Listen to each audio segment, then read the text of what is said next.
or pentagram represent the four elements of earth, air, water, and fire, corresponding respectively to the physical plane aspects of inherent qualities and characteristics with earth, intellect with air, emotion with water, and will with fire.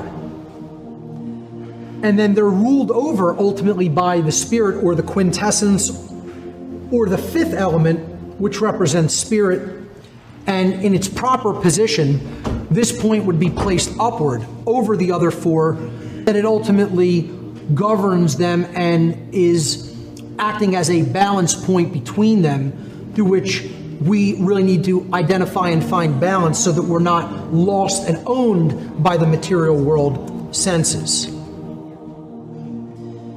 Now, most of the time, dark occultists will take this symbolism and reverse it. It's another thing I want to say about dark occultism in general is they don't create much on their own. They take what's already there and they pervert and they corrupt. They use things that are there and just change them energetically. They don't really have much of a creative essence to do new things. They just use what somebody else has already used to represent one thing, and then they reverse it.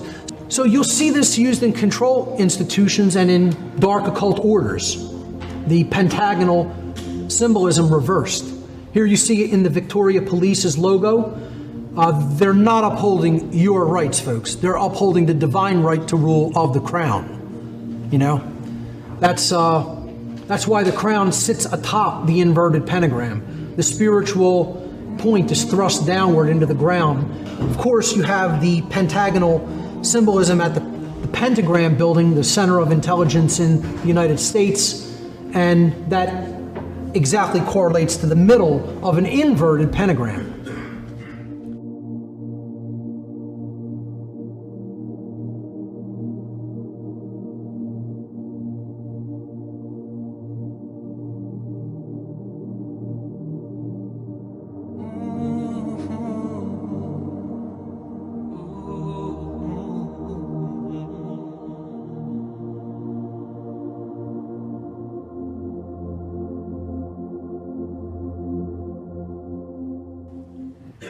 Now, when it comes to inverted pentagonal symbolism or pentagram symbolism, one of the best examples is the street system of Washington, D.C., just above the White House.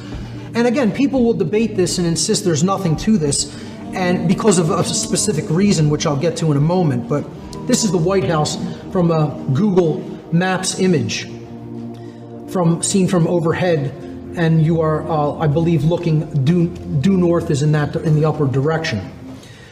So directly above in the northern direction, which Masonically is considered a place of darkness, pointing down toward the White House is an inverted pentagram embedded in the street system. Now people will say, that's not even a complete reverse pentagram. One of the biggest types of pentagrams in dark occult symbolism is known as the Faustian pentagram, particularly used in Satanism and other forms of dark occultism. A Faustian pentagram deliberately leaves one arm absent or broken. And what that symbol represents is a pact with the evil or chaotic force in the world. It represents a pact with the force of entropy and darkness, that power will be delivered unto you and into your hands if you agree essentially to give your life essence or soul over to that force. Hence, the Faustian pentagram is also often referred to as the pentagram of pacts. Like I said, blood symbolism is another big thing, especially when it comes to banking and oil. You'll see this. You just look for it, you'll see it. And again, the symbolic correlations are to life, the life force, vitality, flow, movement, and fluidity. Well, what are oil and banks all about? Flow, right? Flow of energy, flow of commerce. Well, what are they really telling you? Are you going to a blood bank for your life force energy? That money is your life force. You can't live without it, just like you couldn't live without your blood. Isn't that the deep-seated psychological correlation that they're trying to portray by putting a blood drop and associating it with a bank? And, it doesn't even look like a C, That's the C from Commerce Bank, but it's a blood drop.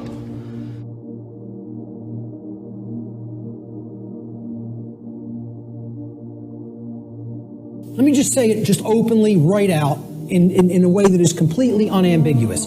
If you believe there's no real difference between these things and that they do not exist in nature, you are accepting Satanism. It's a satanic belief system that comes directly from dark occultism. And once again, you could say whatever you want about believing that or not. I was a priest within this religion. Well, I'm telling you, I was a priest in Satanism. And I'm telling you, the concept of moral relativism is satanic belief. It is satanic ideology. It's one of it's their second tenet. They have 4 pillars. The 4 pillars of Satanism are self-preservation is the highest aspiration, and nothing comes above it. The second tenet is there is no such thing as the objective difference between right and wrong. Right is what's good for me, wrong is what's bad for me, personally. And that's it. And I get to make that up based on my likes, preferences, and whims. Okay? The third tenet is social Darwinism, which is an extension of macrobiological Darwinian theory. Okay? Social Darwinism, an oligarchy or a ruling class gets to direct the herd because we know better. And it's just our right to do so because our intellect makes us superior. And the fourth pillar is eugenics. Since we are ultimately God, since we decide what's real and what's not real, and we give that perception to the rest of the herd, and we get to decide what's right and wrong, well, we're God here. And therefore, we get to decide who lives and who dies. That's the 4 pillars of Satanism. And you know how many people believe that nonsense? A whole lot. Way more than people in the priest class of this religion, because they are propagating these tenets everywhere in human society. So many people are Satanists and do not even know that they are Satanists. It is a secret, infectious ideology. And you know what? You know how many people are in that mindset?